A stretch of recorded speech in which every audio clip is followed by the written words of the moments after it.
Okay, so we talked about what they want to accomplish. Now let's talk about what you want to accomplish. Look, don't be confused. The main target in a phone call, the main goal or purpose in a phone call is to use what the customer wants in order to get in front of the client and sell them your product, right? You understand what I'm saying? I want to get in front of this client. I mean, I'd love to make the sale over the phone. I'd love to sell the $200,000 product over the phone, never see them, deliver it, hook it up, get the black card, smash it, kill it, knock it out of the park. Kind of, remotely not going to probably happen every day. My goal is to use what they want, give that to them, satisfy them so that I can get in front of them. But to get to the end goal of that appointment, there's a subset of goals that you have to accomplish before you actually get the appointment. Most salespeople never get the true understanding of the mechanics of this phone call and therefore never get what they actually want. First of all, in this call, first immediate thing I want to do is separate myself from everyone else that they might call. We're going to do this with attitude, with attention, with approach, and with me knowing what I'm going to accomplish, okay? Number two, I want to use the offering of information to gain access to name, cell number, and email. Let me say that again, okay? First thing I want to do is what? I want to be a separator. Whatever I say in the first part of this call, I want to separate myself from everybody else in the marketplace. Boom, all of a sudden I stand out here. In my book called If You're Not First, You're Last, the whole goal of that book was to tell you, do not compete. Competition is not healthy. Domination is immunity to all disease and all problems. You don't want to compete, you want to dominate. So the first thing we want to do is separate. Second thing I want to do is use information to gain access to name, cell number, and email. Notice how I'm saying that. Name, cell number, and email. This is critical. You have to give them reasons. I have to give the client reasons. I have to actually use information for them to want to give me name, cell number, and email. I don't want you to use any old tactics that you heard like, oh, I don't have it. I'll have to check first. I'm not sure we have it. I don't know what we have. I got to get back with you. Look, this is so overused, so predictable. You lose credibility and you sound like everybody else in the marketplace. And, hey, it ain't true. I don't want to lie to people on the phone. I want to be a professional. And I know you do too. Look, the best way to get is to give first. The best way to control any situation is to give somebody something first. It satisfies them, and then I can control the process. I'll show you how to do that. See, I would like to fax you. I'd like to email you. I'd like to text you the information. Hey, by the way, where do I send it to? And to whose attention?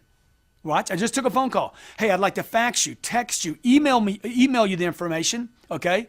I'd like to put a package together for you. Who do I send it to? Wouldn't they give me information? They're going to trade what they want for what I want. Okay, the third point. In this call, I have to do some fact finding. Okay, I'm going to do some fact finding. I'm going to do it in this order. First, separate. Second, use information to grab information. And the third thing I'm going to do is fact find. What exactly is it they want? Where are they trying to go? What are they trying to accomplish? Bigger, smaller, longer, shorter, light, medium, dark. You want to go 3 megs, 5 megs. You want to go 24-month plan or a 48-month plan. I got to do some fact finding. Who's the primary decision maker? Who's the secondary? Who am I talking to? Right? What are they trying to accomplish? Have you considered any of these other possibilities? We'll go over a lot of fact finding. The fourth thing I want to accomplish, you need to know these by memory. Give the buyer reasons to want to see you. Okay, the first thing we did is give them reasons to want to give me their information. Now, at the end of the call, I'm going to have to give them a lot of reasons to leave what they're doing, get off their sofa, get out of their office, change their schedule, and come see what it is I'm offering. Look, this has nothing to do with price or color or any of those things. It doesn't have anything to do with terms or contracts. It has things to do with you giving people enough reasons to want to make time in their schedule to actually have you present your product. One of the best ways to do this that I know of is to offer alternatives or options that will open up your product offerings and benefit the caller in ways they have not yet considered. We're going to change the plan, the program, the shopping mechanism in the buyer's mind. We're going to actually offer them some other choices that will open up your inventory of offerings, that will open up the possible considerations and give this person more reasons to actually come in and see you. Number 5, I want to sell an appointment. I want to get in front of this buyer. That doesn't mean they come to me all the time. It means I could go to them. This is the pay dirt of this phone call. This is the purpose. I want the in-person, if at all possible, where I get to improve my chances by 3 and 4 times to close a deal. Look, when someone agrees to look at something, take the time to come in and look, or take the time to have me come to them and show it to them, your closing ratio can improve by 3 to 4 times depending on who you are. I was with a client recently. I flew to Colorado Springs. He agreed to meet with me. I fly in, spend the night before, I meet with him, and the first thing he tells me is, hey man, I'm not doing anything. I just want you to know that. I'm like, hey, I'm with you. Thinking the whole time, why did he meet me? Come on. Why is he telling me I'm not doing anything and we're not spending any money if he had me fly in to look at him? You think he's a jack, a joke, a stroke? He's going to waste his time? No. Under the right terms and the right conditions, okay, he'll hook up. Don't think in terms of just having to go to the client or just having the client come to you. If I'd wait for the guy in Colorado Springs to come to me, I'd be 197 years old, okay? I went to him, presented my product. Despite the fact that he's not going to do anything and that he's not going to pay anything and he don't want to pay anything, hey, and I moved my product into his consciousness. Sixth thing, regardless of whether you get an appointment or not, we want to accomplish selling my name. I want to sell my number. I want to sell my location. Hey, do you have a pencil handy? Write this down. Da-da-da, da-da-da, da-da-da, okay? By the way, I have your cell number here. I'm going to text you my contact information. Put it in your phone so you have it. Anytime I can do anything for you, please let me know. Hey, I'd like to email you some information. See what I'm doing? I'm selling myself now. Seventh thing we want to accomplish, reconfirm, lock down that appointment.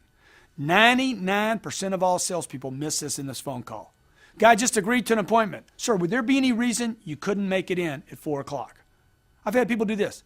Oh, yeah, you know what? I'm just looking at my calendar. I got a meeting at 3:45. I can't be there at 4. I locked it down and/or found out I didn't have a legitimate appointment.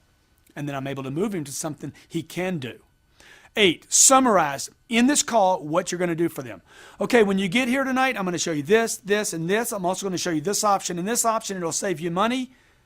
You with me? I'm going to summarize before the call's over with. When you come in, I'll be wearing a black jacket, okay, or a gray jacket and a gray tie with pink polka dots.